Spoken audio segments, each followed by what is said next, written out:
Hi, this is Stevie. I recently did a YouTube short on how to paint a loose sunflower, and after I did that, I thought it might be good to go ahead and do a little video on finishing that painting, especially for those of you that may not have done this before. So I found a photo of a flower that I had that's very similar to the one that I had just painted loosely. And now I'm using my Pilot Frixion pen to just follow that photo, roughly follow that photo, not exact, and go around and make marks where the leaves would, or the petals would be. And this is a good way to guide yourself if you're not used to doing this. There are some areas where I will want to leave it really loose, like where my hand is right there. I will end up probably not making that petal very definite because I like the way that it just has a loose edge.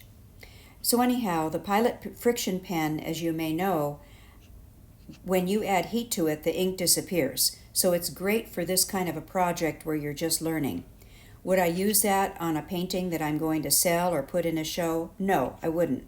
But it's great for practice, and it's a really good way to know where you're going and to learn how to do that. And pretty soon, you'll be able to do that without adding any lines at all.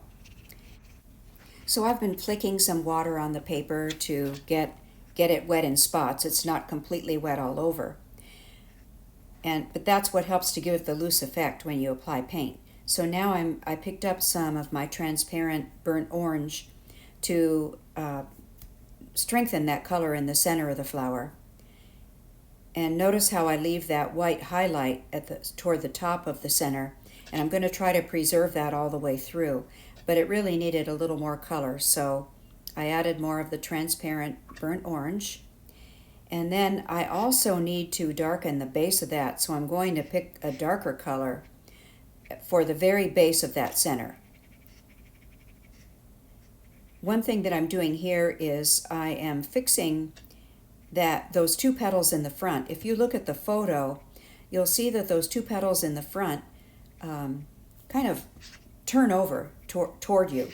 And I wanted to give that effect when I add the darkness to the center of the flower, and you'll see what I mean here in just a minute. But I had to clean up that area to get that done. Now I picked up a little bit of my cobalt violet, and that's a good color to help darken things. So notice where I'm putting the cobalt violet, right at the base of the center, but not totally around the whole thing, because I want to give some dimension to that center. And just to keep it in perspective, this is how I did it. But there I'm just doing a little cleanup where I wanted to preserve those edges of those petals. But notice how it suddenly gives a lot of dimension to that center when you add that really dark value at the bottom of it. Now I'm just kind of going around, pulling out a little bit of that center color that has bled because I had wet spots on the paper. And don't worry about that. People really like that, so don't think you've made a mistake. Just leave it. I had drawn in a couple of leaves on this with my Frixion pen, and now I'm just going back in. And other than these leaves, notice what I'm doing when I'm going to paint around these petals. I'm doing negative painting to bring out the shapes of the petals. And this is something that as you gain more experience, you can do this without having to draw lines around the flower to do it. If you do enough of these, it comes automatically. So I'm getting in a little bit of light green, and I think I dropped a little orange in on that one leaf too. And I'm just getting I'm using my really floppy brush. It's a silver brush, and it's a 1/4 inch dagger. And I like that for just flopping paint around because it moves really easily. I'll have to switch brushes in just a minute, but for doing this, it's pretty good. The other thing that I want to do to bring out the petals in that flower is to get dark right around the petals. And one thing you don't want to do is extend that dark out across the whole background. Notice when I put dark in, I drop the dark in, and then I pull the color out just with water on my brush, but I don't pull that dark color all the way out to the edges of the painting. And that way, it makes it more interesting to look at, and your painting looks overall brighter. I'm not a big fan of the color green, and I really don't like it when I have too much green in my painting. So just pulling that color out helps to keep a nice light background and without that heavy green color. And there again, I'm defining those petals by doing negative painting around them, dropping in the dark color where I want to add some emphasis. So look around your own flower when you paint it, and ask yourself, which petals do I want to emphasize? And then that's where you want to go in and add more color. And again, you just want to get in there right next to the petal and add your darkest color. Then clean your brush and just with plain water, pull that color out toward the edges of the paper. And sometimes it's really obvious. It'll be obvious to you which colors you want to emphasize. For example, if you have a color like the one at the top that has a lot of white on it, if you really want to emphasize that white in the petal, which is a highlight, then you need to get some dark color around it to make it show off. So that's what I mean by emphasizing petals.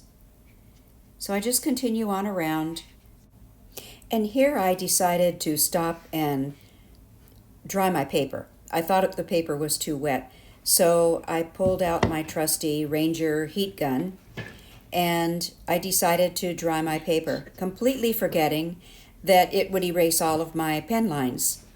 So now I'll continue on without my pen lines, but you can see enough of the flower now that it doesn't really matter. So I'm just continuing on. I added a little bit more water to it. I'm going to be painting some negative paintings, a leaf there. So I picked up a little bit of color, and notice how I'm going around the edge of the leaf, just one edge, and indicating the edge of a leaf. And I really don't like painting leaves, but this is a nice subtle way to do that. And so I continue on. Now I'm indicating a stem underneath that front petal and trying to get the paint darker under that petal where there would be a shadow, where it would be in shadow. And it's a little lighter going down on that stem. And when I put a stem in a painting, I try to blend it out at the bottom so that you don't have a hard line going right out of the picture. Now I'm going back and continuing on around, adding more dark color in between some of those petals just to emphasize them more. And you can see that effect. You can see as you add more dark, like up here at the top now, when I add that more of that blue color, it makes the petal stand out more. And you can always go back in, even at the last moment, and just add a few dark spots to emphasize petals. But this is what's meant by negative painting. You're just painting around the object. Now I'm adding some more leaves toward the bottom of the painting with that same negative painting process. And when you do that, when you indicate the shape of a petal like I'm doing right there, be sure to go back and soften that with water so there's no hard edge on that dark color. Now I'm just strengthening those front petals a little bit. And now I'm switching to my Princeton No. 3 brush, a bit smaller brush, for some finishing work. I picked up my transparent orange, and here I'm going to separate some petals with the use of that orange color. You can see how I'm making one petal appear on top of the other just by separating them a little bit with that color. And again, when I lay that color down, I always go back and soften that edge so it's not just a hard edge. There I'm layering some more petals there. And you just have to look for spots. I don't have a guide for this. I just look at the painting and think of where I think it needs it.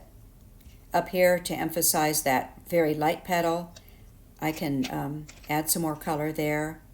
And you can pull some of that color out into the petal too to make it look like there's folds in the petal.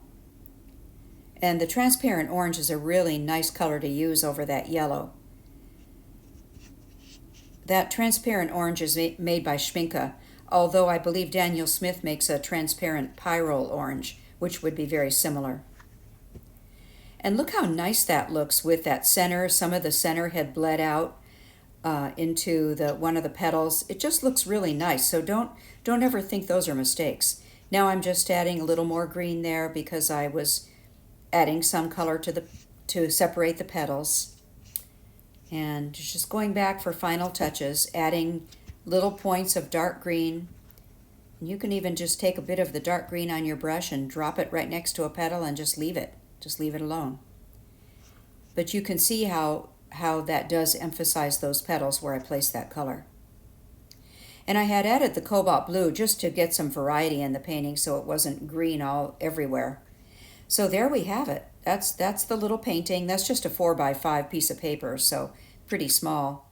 But this is the final painting. This is my scanned version of it and gives you a better close-up.